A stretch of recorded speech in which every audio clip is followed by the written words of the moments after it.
हर 60 साल बाद लाखों की संख्या में ताओतेई नाम के इंसानी मांस खाने वाले खूंखार दानव पूरी दुनिया को तबाह करने निकल पड़ते हैं। इन्हें रोकने के लिए इंसानों के पास सिर्फ एक ही उम्मीद है, एक विशाल दीवार और उस पर तैनात बहादुर योद्धा। लेकिन क्या यह दीवार इन राक्षसों को रोक पाएगी? आखिर यह दानव आए कहां से और क्या इंसान इनसे बच पाएंगे? आइए जानते हैं आज की इस शानदार कहानी में। कहानी की शुरुआत लगभग 1000 साल पुराने चीन से हुई, जहां कुछ विदेशी लुटेरे अपनी जान बचाकर तेजी से भाग रहे थे। उनके पीछे कई सोल्जर्स पूरी रफ्तार से उनका पीछा कर रहे थे, क्योंकि वे लोग कुछ कीमती सामान चुराकर वहां से फरार हुए थे। किसी तरह पीछा छुड़ाते हुए सभी सीधे एक सुनसान गुफा के अंदर पहुंच गए। वहां पहुंचने के बाद उन्होंने राहत की सांस ली और चुराए हुए सामान को निकालकर देखने लगे कि आखिर उनके हाथ क्या क्या लगा है। तभी उन्हें एक अजीब सा मैग्नेटिक पत्थर मिला। वहीं उन लुटेरों में से एक का नाम विलियम था। वह अपने साथी से एक रहस्यमयी ब्लैक पाउडर की बात करने लगा। उन्होंने इसके बारे में सुना था कि चीन में ऐसा बारूद बनाया जाता है, अगर यह उनके हाथ लग गया तो वे दुनिया के सबसे ताकतवर योद्धा बन सकते हैं और इसके साथ चोरी करना पहले से भी कहीं ज्यादा आसान हो जाता। लेकिन उन्हें बिल्कुल भी अंदाजा नहीं था कि जिस चीज की तलाश में वे आए हैं उससे भी कहीं ज्यादा खतरनाक चीज उनका इंतजार कर रहा था। जैसे ही विलियम और उसके साथी थोड़ी दूर आगे बढ़े, तभी अचानक एक रहस्यमयी जीव आकर उनके दो साथियों को बेरहमी से मार डाला। यह सब कुछ इतनी तेजी से हुआ कि किसी को उसे ठीक से देखने तक का मौका नहीं मिला। तभी विलियम को एहसास हुआ कि उसके पीछे कोई खड़ा है, इसलिए वह बिना देर किए अपनी तलवार निकालकर पूरी ताकत से पीछे वार कर देता है। उसके वार से उस रहस्यमयी जीव का एक हाथ कटकर शरीर से अलग हो गया और वह खुद गहरी खाई में जा गिरा। हालांकि उसका चेहरा किसी को दिखाई नहीं दिया। इसके बाद विलियम ने बिना देर किए वह कटा हुआ हाथ उठाकर अपने बैग में रख लिया।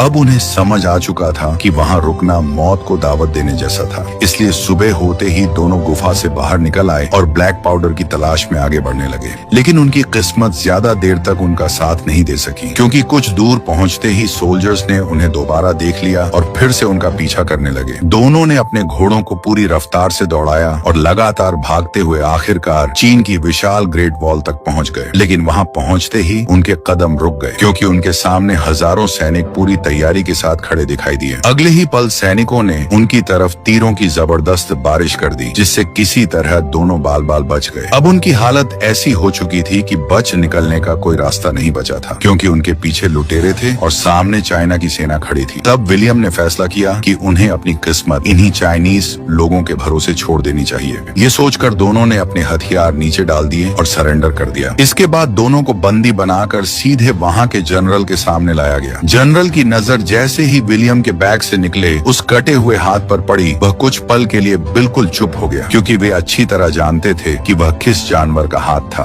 तभी फीमेल कमांडर लिन ने विलियम से पूछा कि आखिर यह हाथ उसे कहां से मिला। तब विलियम ने पूरी बात बताते हुए कहा कि एक रहस्यमयी जीव ने उन पर हमला किया था और लड़ाई के दौरान उसका हाथ कट गया, इसीलिए वह उसे अपने साथ ले आया ताकि किसी से उसके बारे में जानकारी मिल सके। लेकिन वहां मौजूद किसी भी इंसान ने उसकी बात पर विश्वास नहीं किया, बल्कि कमांडर लिन ने उसी समय उन दोनों को अपराधी बताते हुए साफ कह दिया कि उन्हें मौत की सजा मिलनी चाहिए। जनरल भी यही फैसला सुनाने वाला था कि तभी अचानक वहां मौजूद एक बुजुर्ग आदमी वांग आगे आया और विलियम की तलवार पर लगा हरे रंग का ताजा खून देखकर कहा कि शायद ये दोनों सच बोल रहे हैं। ये बात सुनते ही वहां मौजूद सभी लोग और भी ज्यादा घबरा गए, क्योंकि उन्हें समझ आ गया था कि ताओतेई नाम के खतरनाक मॉन्स्टर्स पूरे 60 साल बाद एक बार फिर लौट आए थे। लेकिन इससे पहले कि आगे कोई फैसला लिया जाता, तभी अचानक एक सैनिक दौड़ता हुआ वहां पहुंचा। उसके चेहरे पर साफ डर दिखाई दे रहा था। उसने हांफते हुए जनरल को बताया कि दुश्मनों ने किले पर हमला शुरू कर दिया है। ये खबर सुनते ही पूरे किले में अफरा तफरी मच गई। जनरल ने बिना एक पल गंवाए अपने सभी सैनिकों को युद्ध की तैयारी करने का हुक्म दे दिया। साथ ही विलियम और टोवर को ऊंची दीवार पर ले जाकर बांध दिया गया, ताकि उन्हें मॉन्स्टर के सामने चारे के रूप में इस्तेमाल किया जा सके। कुछ ही देर बाद पूरे किले में युद्ध की तैयारियां शुरू हुई। हर सैनिक का कवच अलग अलग रंग का था और हर रंग के हिसाब से उसकी जिम्मेदारी भी अलग थी। काले कवच वाले सैनिक जमीन पर लड़ने वाले योद्धा थे और लाल कवच वाले सभी सैनिक शानदार तीरंदाज थे, जबकि नीले कवच वाली पूरी सेना महिला योद्धाओं की थी, जिसकी कमान कमांडर लीन के हाथों में थी। उनके डिसिप्लिन और युद्ध की तैयारी देखकर वह दोनों दंग रह जाते हैं। तभी विलियम की नजर दूर से आ रही एक अजीब सी हरी लहर पर पड़ती है, लेकिन असल में वह कोई लहर नहीं बल्कि हजारों इंसान खाने वाले दानव ताओतेई की सेना थी। ये वही भयानक दानव थे जिनमें से एक का हाथ विलियम ने पिछली रात काटा था। उनका इरादा किसी भी कीमत पर दीवार चढ़कर महल के अंदर घुसना था। तभी जनरल के इशारे पर बड़े बड़े पत्थरों में आग लगाकर दानवों की तरफ फेंका गया। उस हमले में कई ताओतेई जलकर राख हो गए, लेकिन उनकी रफ्तार जरा भी कम नहीं हुई। उनमें सबसे अलग उनकी फीमेल रानी मौजूद थी। बाकी सभी मॉन्स्टर्स उसे चारों तरफ से घेर कर चल रहे थे ताकि कोई भी खतरा उसके करीब तक न पहुंच सके। इसीलिए सैनिक हजारों की संख्या में उन पर तीर बरसाने शुरू कर दिए, जो सीधा काफी सारे क्रिएचर्स की बॉडी को चीरते चले गए। तभी नीले कवच वाली महिला योद्धाओं की सेना आगे आई। उन्होंने अपनी कमर में रस्सियां बांधी और ग्रेट वॉल की ऊंचाई से सीधे दानवों की तरफ छलांग लगा दी। उनके हाथों में लंबे लंबे भाले थे जिनसे वे हवा में झूलते हुए ताओतेई पर हमला करती और फिर रस्सियों की मदद से वापस ऊपर खींच ली जाती। ये नजारा किसी खतरनाक करतब से कम नहीं था, क्योंकि यहाँ एक छोटी सी गलती का मतलब सीधी मौत था। उसी दौरान सभी मॉन्स्टर्स की रानी ने अपनी शरीर का ऊपरी हिस्सा हिलाया। बस उसका इशारा मिलते ही पूरा झुंड और भी तेजी से आगे बढ़ने लगा। देखते ही देखते कई दानव ऊंची दीवार चढ़कर महल के ऊपर पहुंच गए और वहां मौजूद सैनिकों पर टूट पड़े। सैनिकों ने उन्हें रोकने की पूरी कोशिश की, लेकिन उन खतरनाक मॉन्स्टर्स की ताकत के सामने वे धीरे धीरे कमजोर पड़ने लगे। दूसरी तरफ विलियम और उसका साथी अब भी कैद में ही थे। तभी उनकी नजर एक बूढ़े आदमी पर पड़ती है जो पास ही छिपा हुआ था। विलियम उससे अपनी रस्सियां खोलने को कहा। बूढ़ा बिना देर किए एक धारदार हथियार से दोनों की रस्सियां काट देता है। आजाद होते ही विलियम की नजर पेंग नाम के एक जवान चीनी सैनिक पर पड़ी जो बुरी तरह खतरे में फंस चुका था। एक विशाल ताओतेई पूरी रफ्तार से उसकी तरफ बढ़ रहा था। विलियम बिना एक पल गंवाए पास पड़ा एक लंबा भाला उठाया और सीधे उस मॉन्स्टर के मुंह में घोंप दिया। उधर टोवर भी पीछे नहीं रहा। दोनों ने मिलकर उस खतरनाक दानव को वहीं ढेर कर दिया। ये देखकर जनरल शाओ और कमांडर लिन भी हैरान रह गए, क्योंकि जिन्हें वे अब तक सिर्फ कैदी समझ रहे थे, आज वही उनकी सेना के सैनिक की जान बचा रहे थे। तभी अचानक सभी मॉन्स्टर्स के रानी ने अपनी ऊपरी हिस्से को हिलाया। उसकी आवाज सुनते ही बाकी सारे दानव पीछे हटने लगे, मानो किसी ने उन्हें लौटने का हुक्म दे दिया हो। तभी विलियम को समझ आया कि इन सभी दानवों को उनकी रानी कंट्रोल करती है और उसके एक इशारे पर ही पूरा झुंड हमला करता है या पीछे हट जाता है। लेकिन सबसे हैरान करने वाली बात यह थी कि लौटते समय वे अपने मरे हुए साथियों की लाशें भी अपने साथ ले गए, ताकि इंसान उनके शरीर पर रिसर्च करके उनकी कोई कमजोरी पता न लगा सके। उनके युद्ध करने का अंदाज देखकर जनरल काफी खुश हुआ, क्योंकि अगर वे दोनों मदद नहीं करते तो शायद कई और सैनिक मारे जाते। लेकिन उसके चेहरे पर चिंता अब भी साफ दिखाई दे रही थी। वह अच्छी तरह जानता था कि यह तो सिर्फ शुरुआत थी। अगर इतने सारे मॉन्स्टर्स दोबारा लौट आए तो पूरे राज्य को बचाना नामुमकिन हो जाएगा। अगर आप ग्रेट वॉल में होते तो इन खतरनाक दानवों से लड़ते या अपनी जान बचाकर भाग जाते? कमेंट करके जरूर बताना।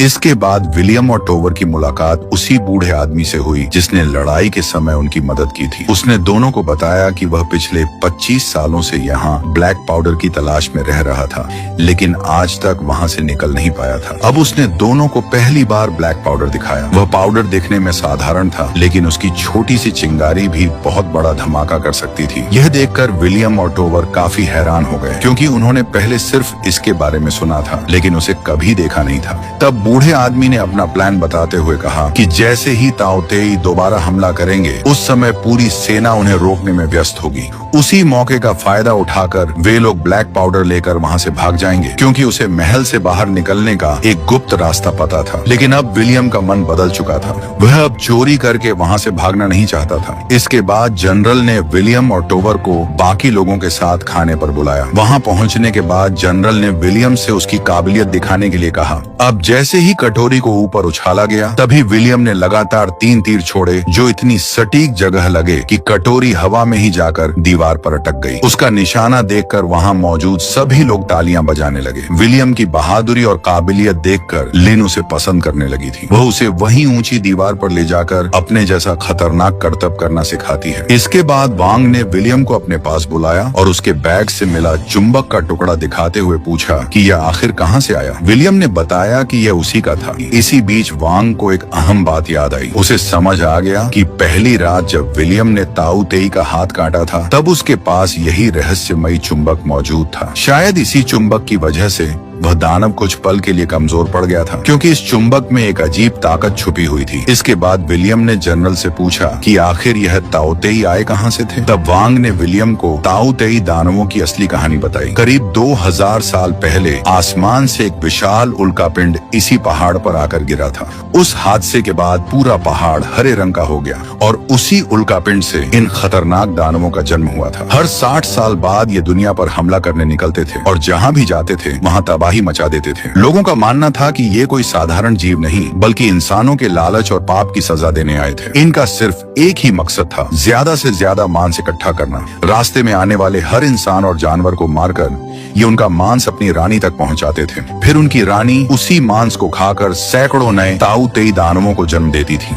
इसलिए अगर उनकी रानी को मार दिया जाए तो बाकी सभी ताओतेई भी अपने आप खत्म हो जाएंगे। लेकिन ऐसा करना लगभग नामुमकिन था, क्योंकि हजारों दानव हर समय अपनी रानी की रक्षा करते रहते थे। इसके बाद वांग ने नक्शा दिखाते हुए बताया कि ग्रेट वॉल से सिर्फ 300 मील दूर चीन की राजधानी थी, जहां करीब 20 लाख लोग रहते थे। अगर ये दानव दीवार पार करने में कामयाब हो गए तो पूरा शहर उनका शिकार बन जाता और इतना मांस मिलने के बाद उन्हें पूरी दुनिया पर कब्जा करने से कोई नहीं रोक सकता था। ये पूरी कहानी सुनने के बाद विलियम के दिमाग में कई सवाल एक साथ घूमने लगे, लेकिन उसे बिल्कुल अंदाजा नहीं था कि बहुत जल्द उसे इन मॉन्स्टर्स का सबसे बड़ा राज पता चलने वाला था। इसी दौरान अचानक दीवार की तरफ से कुछ भयानक आवाजें आने लगी। इसलिए जनरल शाओ और कमांडर लिन कुछ सैनिकों को लेकर वहां पहुंच गया, लेकिन वहां का नजारा देखकर सभी के होश उड़ गए। सारे पहरेदार मरे पड़े थे, लेकिन हैरानी की बात यह थी कि ताओतेई ने उनकी लाशों को छुआ तक नहीं था। यही जनरल शाओ को समझ आ गया कि यह कोई साधारण हमला नहीं बल्कि एक सोचा समझा जाल था। दानव जानबूझकर उन्हें वहां तक खींच कर लाए थे। तभी जनरल शाओ के इशारे पर सभी सैनिक आपस में जुड़कर एक मजबूत सुरक्षा कवच बना लेते हैं और धीरे धीरे आगे बढ़ने लगते हैं। लेकिन अगले ही पल अंधेरे में छिपा एक ताओतेई अचानक पीछे से निकलकर कमांडर लिन पर टूट पड़ा। उसे बचाने के लिए जनरल शाओ बिना एक पल गंवाए बीच में आ गए, लेकिन इस हमले में वह बुरी तरह घायल हो गए। सैनिक उन्हें तुरंत वापस ले आए, लेकिन तब तक बहुत देर हो चुकी थी। मरने से पहले जनरल शाओलिन को पूरे सेना का नए जनरल बनाकर हमेशा के लिए अपनी आंखें बंद कर ली। अपने बेहद शानदार जनरल की मौत के बाद पूरी ग्रेट वॉल पर मातम छा गया। उन्हें आखिरी अलविदा करने के लिए हजारों स्काई लैंटर्न आसमान में छोड़ दिए गए। इसी दौरान राजधानी से एक खास शख्स भी ग्रेट वॉल पहुंचा। पुराने ग्रंथों की जांच करने के बाद उसने बताया कि अगर ताओतेई को इस रहस्यमयी चुंबक के पास लाया जाए तो वे कुछ समय के लिए कमजोर पड़ जाते हैं। ये सुनते ही विलियम ने कहा कि अगर ये सच है तो हमें इसे साबित करना होगा, लेकिन इसके लिए एक ताओतेई को जिंदा पकड़ना पड़ेगा। तब कमांडर लिन ने पूछा कि आखिर इतने खतरनाक ताओतेई को जिंदा पकड़ेंगे कैसे। इसी बीच टोवर अब विलियम से काफी नाराज रहने लगा था। वह उसे अलग ले गया और गुस्से में कहने लगा कि उनका असली मकसद यहाँ के लोगों की मदद करना नहीं बल्कि ब्लैक पाउडर लेकर अमीर बनना था। इसीलिए उन्हें मौका मिलते ही वहाँ से निकल जाना चाहिए। लेकिन अब विलियम पूरी तरह बदल चुका था। उसने अपने दोस्त की बात मानने से साफ इनकार कर दिया।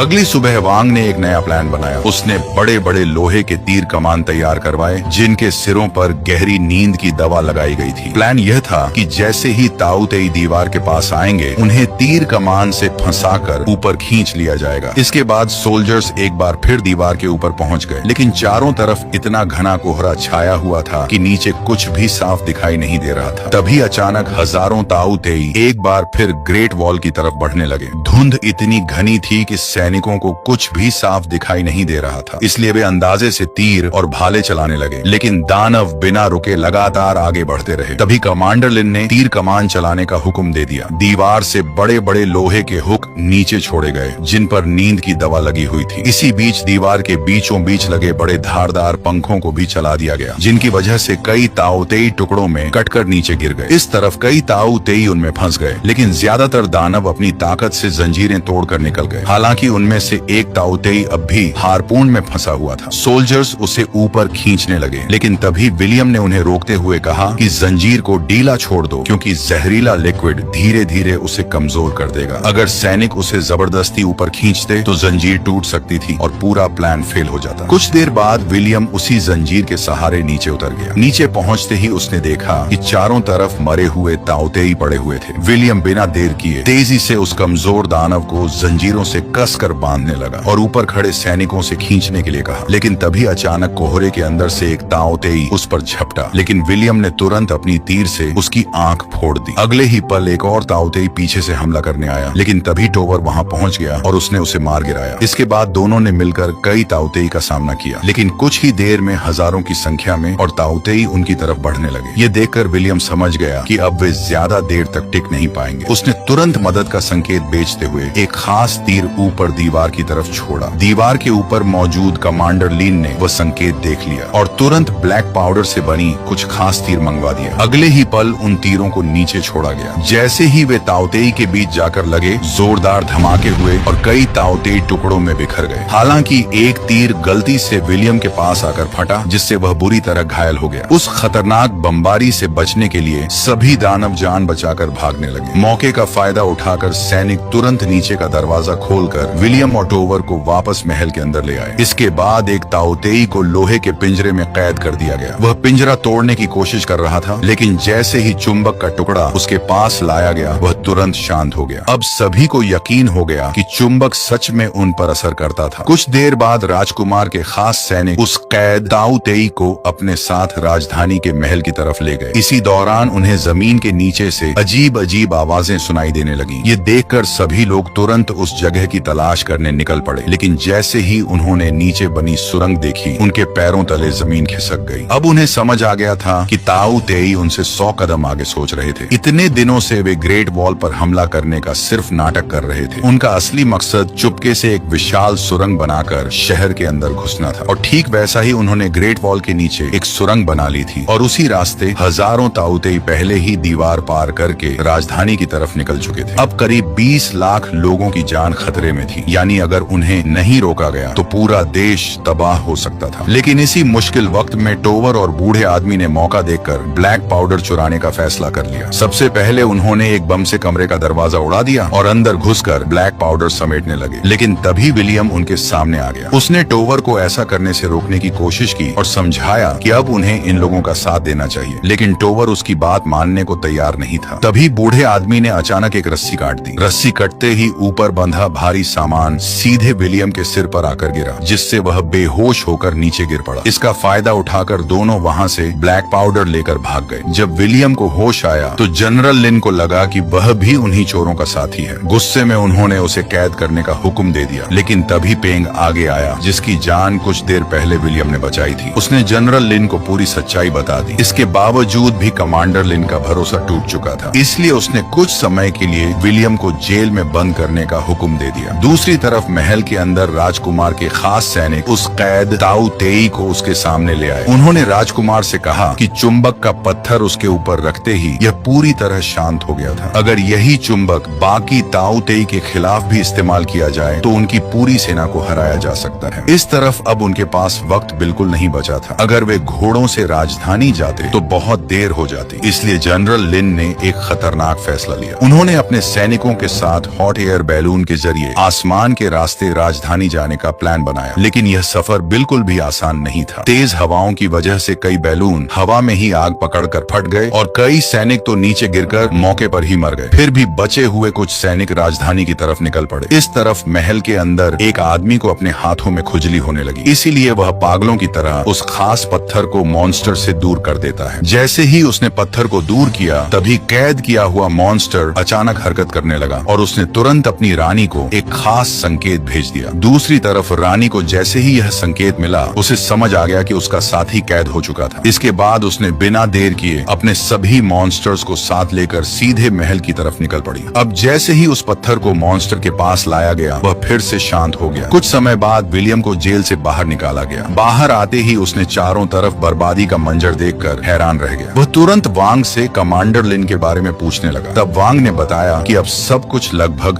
खत्म हो चुका था। ताओतेई शहर के अंदर घुस चुके थे और उन्हें रोक पाना अब लगभग नामुमकिन था। लेकिन विलियम हार मानने वालों में से नहीं था। उसने वांग से पूछा कि क्या उन्हें रोकने का कोई दूसरा तरीका नहीं था। तब उसने बताया कि अगर उनकी रानी को मार दिया जाए तो बाकी सभी ताओतेई भी अपने आप मर जाएंगे। अब वह दोनों भी हॉट एयर बैलून के सहारे राजधानी की तरफ निकल पड़े। दूसरी तरफ कमांडर लीन अपने कुछ साथियों के साथ हवा में उड़ते हुए शहर की तरफ जा रही थी, लेकिन तभी तभी कई ताओतेई ने उन पर हमला कर दिया। कुछ ताओतेई ऊंची इमारतों पर चढ़ गए और ऊपर उड़ रहे सैनिकों पर टूट पड़े। इसकी वजह से कमांडर लिन और उसके साथी नीचे गिर गए। जमीन पर उतरते ही लिन ने अपने भाले से एक ताओतेई को मार गिराया, लेकिन कुछ ही पल में दर्जनों ताओतेई ने उसे चारों तरफ से घेर लिया। ठीक उसी समय विलियम भी वहाँ पहुँच गया। उसने जोर से लिन को अपनी तरफ आने के लिए कहा। यह सुनते ही लिन ने बिना देर किए छलांग लगा दी और भाले का सहारा लेते हुए सीधे विलियम का हाथ पकड़ लिया, लेकिन वह मॉन्स्टर पीछा छोड़ने का नाम ही नहीं ले रहे थे। तभी विलियम ने ब्लैक पाउडर से भरा एक गोला लिन की हाथों में दिया, जिसे उसने नीचे मौजूद ताओतेई के बीच फेंक दिया। अगले ही पल एक जोरदार धमाका हुआ और वहाँ मौजूद कई मॉन्स्टर्स जलकर राख हो गए। इसके बाद विलियम, लिन और वांग किसी तरह पुराने महल के एक ऊंचे टावर तक पहुँच गए। अब उनके पास सिर्फ एक ही उम्मीद बची थी, वह जिंदा पकड़ा गया ताओतेई। इसलिए उन्होंने उसके पूरे शरीर पर ब्लैक पाउडर के गोले बांध दिए और उसके सामने काफी सारा मांस रख दिया। उनका प्लान ये था कि जैसे ही वह ताओतेई खाना लेकर अपनी रानी के पास जाएगा, उसी समय वे ब्लैक पाउडर में आग लगाकर एक ही धमाके में रानी को खत्म कर देंगे। इसके बाद सभी उस दानव को लेकर जमीन के नीचे बनी सुरंग से आगे बढ़ने लगे, लेकिन ताओतेई उनकी गंध पहचान चुके थे। देखते ही देखते हजारों दानव सुरंग के अंदर घुस आए। अब बचकर निकलना लगभग नामुमकिन था। तभी पेंग ने एक बड़ा बलिदान देने का फैसला किया। उसने अपने शरीर पर बंधे विस्फोटक में आग लगा दी और दानवों के रास्ते में खड़ा हो गया। अगले ही पल एक भयानक धमाका हुआ। पेंग ने अपनी जान देकर विलियम, लिन और वांग की जान बचा ली। इसके बाद वहाँ मौजूद लोगों ने कैद किए हुए ताओतेई के पास से चुंबक हटा दिया। चुंबक हटते ही वह होश में आया और खाना लेकर सीधे अपनी रानी की तरफ बढ़ने लगा। विलियम यह देखकर समझ गया कि अब उनका प्लान काम कर सकता था। इसके बाद वह और कमांडर लिन एक ऊंची जगह पर पहुंच गए ताकि वहां से रानी पर निशाना लगाया जा सके, जबकि वांग नीचे मॉन्स्टर्स को रोक कर रखा हुआ था। ऊपर पहुंचकर विलियम ने देखा कि नीचे ताओतेई की रानी मौजूद थी और उसके चारों तरफ हजारों दानव पहरा दे रहे थे। इसी दौरान ब्लैक पाउडर से बंधा हुआ ताओतेई धीरे धीरे रानी की तरफ बढ़ने लगा। मौका मिलते ही विलियम ने उस पर निशाना साधकर तीर छोड़ दिया, लेकिन तभी रानी की रक्षा कर रहे ताओतेई उसके सामने आ गए। तीर सीधे उन्हीं से टकराया और हवा में ही फट गया। एक ही पल में उनका पूरा प्लान नाकाम हो गया। लेकिन मुसीबत अभी खत्म नहीं हुई थी, बल्कि अब उससे भी बड़ा खतरा उनके सामने आ चुका था। रानी की नजर विलियम और लिन पर पड़ गई। उसने इशारे के तौर पर अपना ऊपरी हिस्सा हिलाया और अगले ही पल हजारों ताओतेई टावर की तरफ दौड़ पड़े। अब हालात पूरी तरह बेकाबू हो चुके थे। वांग समझ गया कि अब किसी एक को अपनी जान देनी ही होगी। उसने चुंबक वाला पत्थर विलियम की तरफ फेंका और उनसे कहा कि किसी भी कीमत पर रानी को खत्म कर दो। इतना कहते ही हजारों ताओतेई वांग पर टूट पड़े और उसने अपनी जान कुर्बान कर दी। अब सिर्फ विलियम और लिन ही बचे थे। उनके पास ब्लैक पाउडर से बना आखिरी विस्फोटक बचा था। तभी विलियम ने लिन से पूछा, क्या तुम्हें मुझ पर भरोसा है? लिन ने बिना एक पल सोचे